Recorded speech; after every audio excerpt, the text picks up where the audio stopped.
If you're either thinking about doing a marathon or you've signed up for a marathon this year and you're worried about losing your muscle mass because of all the running, I'm going to break down exactly how you should structure your week based off of several different options for you to maintain your muscle mass and get the most out of your running performance. So stick around. In front of me, I have painstakingly separated each of these different skittle colors into muscle groups, and we're going to talk about how you can distribute that out throughout the week. So the first thing to talk about is your strength and your bodybuilding training, how you should split this up. In front of me, I've got 7 different colored skittles that I've painstakingly separated into different muscle groups. So here you've got quads. I've combined glutes and hams together, partly because there are movements that will often be paired together, but also because I ran out of skittle colors.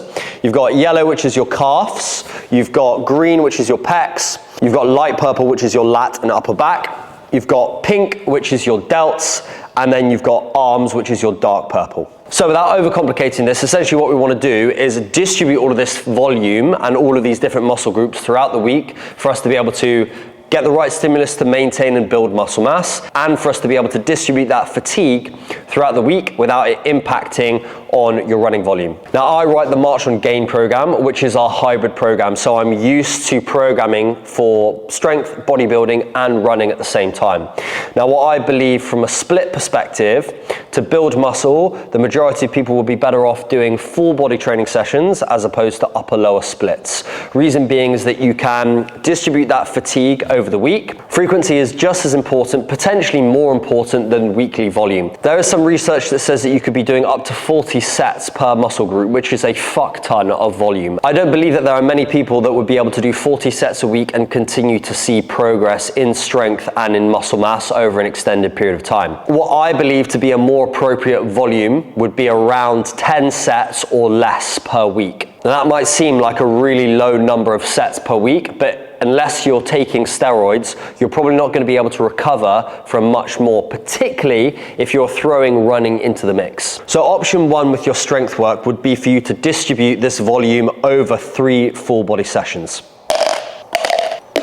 Where's my other delts? Can't remember the fucking program. Friday, lateral raise, yes. So now that I've distributed the volume over the week, you can see that we've got a mixture of upper body and lower body in each of those sessions. We're going to hit those muscle groups 1, 2, 3 times over the week. That's going to be really good frequency for you to be able to build and maintain as much strength and muscle mass as possible whilst riding in the running. So depending on what running program you're doing, you might have different sessions, but what we've done on the March On program is we've distributed your running between 4 sessions. So you've got an interval run, you've got a long run, you've got a base run, and then you have another base run. So your base runs are relatively easy, low aerobic, not massive amount of volume, kind of like zone 2 conversational pace. Interval run is when you're going to be working sort of thresholds or higher than race pace intensities. So you're working that top end speed and developing a bit of lactate threshold. And your long run is going to be similar to the base runs, probably at a slightly faster intensity and for a longer period of time. So if we were to split these in through the week, what I would advise is that you probably want to double up your interval day with 1 strength session. So on a Monday when you're fresh, having had a rest day on a Sunday, you probably want to do your hardest training day to start off with. Next thing you want to do is include a base run. So we're going to put a base run on a Tuesday. So Monday you've done full body 1 and then you've done an interval run. Tuesday you're going to do a base run. Wednesday, you're going to do a full body day, which is the 2nd day of the week. Thursday is going to be another base run that is going to be relatively easy for you to recover from. Friday is going to be full body day 3. And then Saturday is going to be your long run, and then Sunday you rest. Now with this training split, this is a decent amount of training. You're going to be doing 7 sessions within the week, which is a lot for you to recover from. So options here, if you feel like this is a little bit too much, I would take out one of the base runs. So the base run instead on this Thursday is going to become another rest day. So you'll have 2 rest days within the week.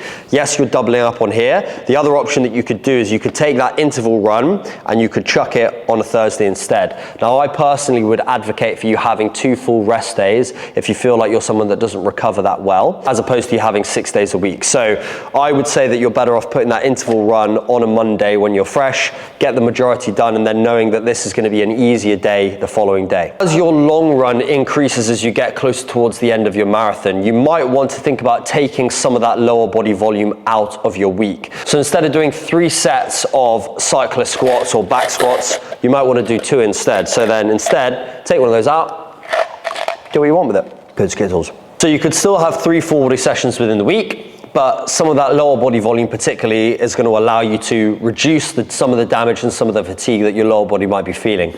Particularly as that volume starts to increase, we want to think about tailing off the volume of your strength work so that you can put more energy and recover from all of the higher intensity or the longer duration sessions that you're going to be doing as you get close towards that marathon. And the other alternative is that you take out one of those full body sessions within the week, keep the volume that you have within those 2 days, and that should allow for you to recover a little bit more from that strength work alongside you maintaining running mechanics, etc., as you push the volume in the runs. Now, if you're someone that absolutely fucking hates full body sessions, then instead you could create an upper body and a lower body session. Let me just clear a little bit of space here. So if you want to keep your frequency high, you could have a lower body on a Monday, you could have an upper body on a Wednesday, and you could have a full body on a Friday. Let me just, oh no! Ah, fucker. So quads, glutes and hams, calves. That's going to be lower body, upper body. So I've got my quads, my glutes and hams, and I've got my calves in there.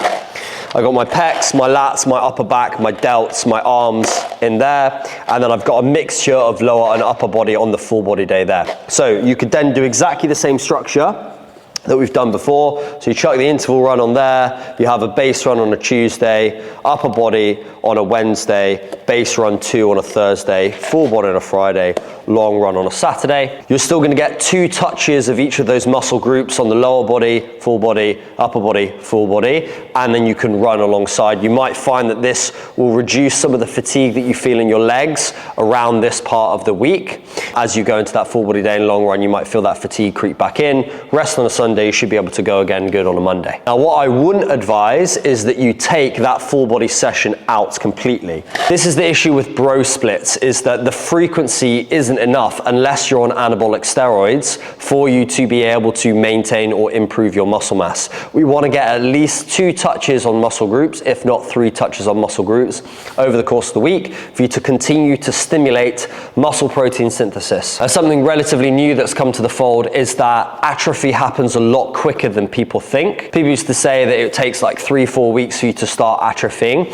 You can atrophy and build muscle at the same time. And atrophy can happen in a matter of days. Now that might sound extreme. It's going to be a very, very small amount of atrophy to the point where you won't notice it. But you are atrophying. So what you need to make sure is that you're continuing to stimulate muscle protein synthesis, which is what's going to allow you to continue to hold on to or build new tissue as you go through training process like this. So there are a few options for you to be able to work with. So if I were doing this, what I would probably do is keep the 3 full body strength sessions in with all of the volume and the 4 running sessions in, double up as we did before. And then when I start to feel like I'm not recovering, I'd probably pull back on some of the lower body volume, go down to 1 to 2 sets instead of 2 to 3 on those lower body exercises.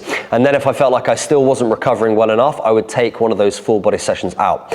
But the beauty is that you can chop and change and figure out what works for you. And if you're someone that would like to get a little bit more guidance and structure with your training rather than doing all of this yourself, then March On Training has everything that you need. You can do the game program, which is going to be perfect for you to build strength and muscle mass, and then you can add on the marathon running plan that we have for you to be able to do it at the same time. If you are doing a marathon this year, good luck. I hope you keep as much of your gains as possible and you absolutely smash it. And as always, I hope that helps.